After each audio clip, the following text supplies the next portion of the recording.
Break के बाद स्वागत है आप सभी का सी न्यूज भारत में। खबर दुर्ग से है, जहां भाजपा ने अपनी शहरी सरकार बनाने के साथ ही अब सारे विभाग पर निगम में अपना पार्षद बैठा दिया है। वहीं आज एमआईसी मेंबर के कार्यभार ग्रहण करने के दौरान सभी को कक्ष आवंटित किए गए, मगर विपक्ष की भूमिका निभाने वाले नेता प्रतिपक्ष को कमरा नहीं दिया गया, जो चर्चा का विषय बना रहा। दुर्ग निगम में भाजपा की एक तरफा जीत के बाद अब निगम की बागडोर दुर्ग महापौर अलका बागमार के पास आते ही सभी नवनिर्वाचित पार्षद एमआईसी प्रभारियों को कक्ष दिया गया, जिसमें बकायदा दुर्ग महापौर की मौजूदगी में सभी एमआईसी प्रभारियों को उनके कमरों में बैठाकर विधिवत पूजा अर्चना के साथ कार्य का शुभारंभ किया गया।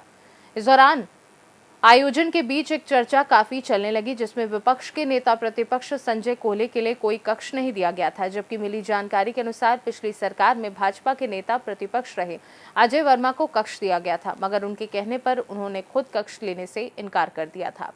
वहीं इस परंपरा पर अज्ञानता जताते दुर्ग महापौर अलका बागमार ने नेता प्रतिपक्ष के लिए कोई कक्ष नहीं दिए जाने की बात कही गई।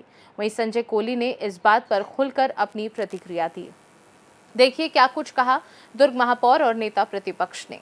जी मैडम, आज क्या किस तरीके का कार्यक्रम था? आज हमारे सभी एमआईसी मेंबर्स अपना अपना पदभार ग्रहण किए हैं। पदभार ग्रहण करने के बाद अब हमारे निगम का काम सुचारू रूप से चालू हो जाएगा। मैडम, नेता प्रतिपक्ष को कमरा दिया गया कि नहीं दिया? अभी तक तो कभी भी नेता प्रतिपक्ष को कमरा नहीं मिला है। पिछले साल धीरज पालीवाल की सरकार ने लेटर दिया था अजय वर्मा को नेता प्रतिपक्ष के कमरे के लिए, जिसमें अजय वर्मा जी का कहना था कि उन्होंने उसे अस्वीकार किया है कि अब मेरी सरकार में ही मैं कक्ष में जाऊंगा। तो फिर नहीं, अभी तक तो हमको यही जानकारी है कि अभी तक नेता प्रतिपक्ष को कमरा नहीं दिया गया है। तो जैसा चला आ रहा है वैसे ही चलेगा आगे भी। तो क्या उनको कमरा दिया गया, क्या कहना चाहें? नहीं, मैं तो उनको सबसे पहले बधाई भी देता हूँ कि सबको अपना अपना कमरा अलॉट हो गया है और अपने काम से चालू कर दिया उन्होंने आज से। तो ये नेता प्रतिपक्ष के लिए भी कोई कमरा प्रावधान?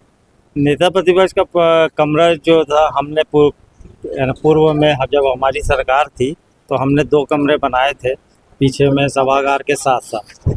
उसमें एक नेता प्रतिपक्ष का रूम था और एक कॉमन पार्षदों का रूम था, जिसमें 12 एमआईसी और एक नेता प्रतिपक्ष 13 के अलावा जितने भी पार्षद है, चाहे पक्ष हो विपक्ष हो निर्दलीय हो, उनके बैठने के लिए एक रूम उनके लिए बनाया गया था।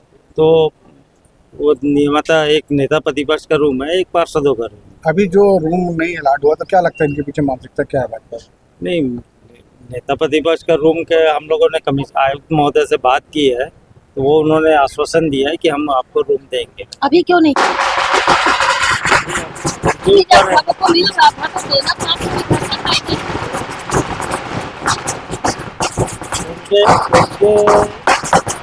लड़ाई है, वो ये रूम मेरा, ये रूम मेरा, ये रूम मेरा, जबकि वो जो पीछे के 2 रूम, वो एक नेता प्रतिपक्ष का था और एक पार्षदों के लिए था। और पीछे के दोनों रूम उन लोगों ने अपने एमआईसी मेंबरों को दे दिया है। तो फिर आपका कहाँ से रहा? आप बोल रहे हैं जैसे नहीं, है। अब रूम है, हाँ। अब वो कमिश्नर साहब देंगे। आज क्यों नहीं दिए जब आज पूरी प्रक्रिया हो ये रही बात तो कमिश्नर साहब बताएंगे, क्योंकि हमें 1 सप्ताह का समय दिया था उन्होंने। अभी 2 दिन हुए हैं, अब 2 दिन के बाद जब 1 सप्ताह हो जाएगा और नहीं मिलेगा तब फिर हम कमिश्नर से बात कहीं करेंगे। ना कहीं ये प्रक्रिया गलत मानते हैं? गलत है कि नहीं? नहीं, गलत तो है, ये तो तत्काल दे देना चाहिए था। ठीक। दुर्ग से सी न्यूज संवाददाता धर्मेंद्र गुप्ता की रिपोर्ट। इस खास रिपोर्ट में बस इतना ही। देश दुनिया की बाकी खबरों को जानने के लिए आप देखते रहिए सी न्यूज भारत।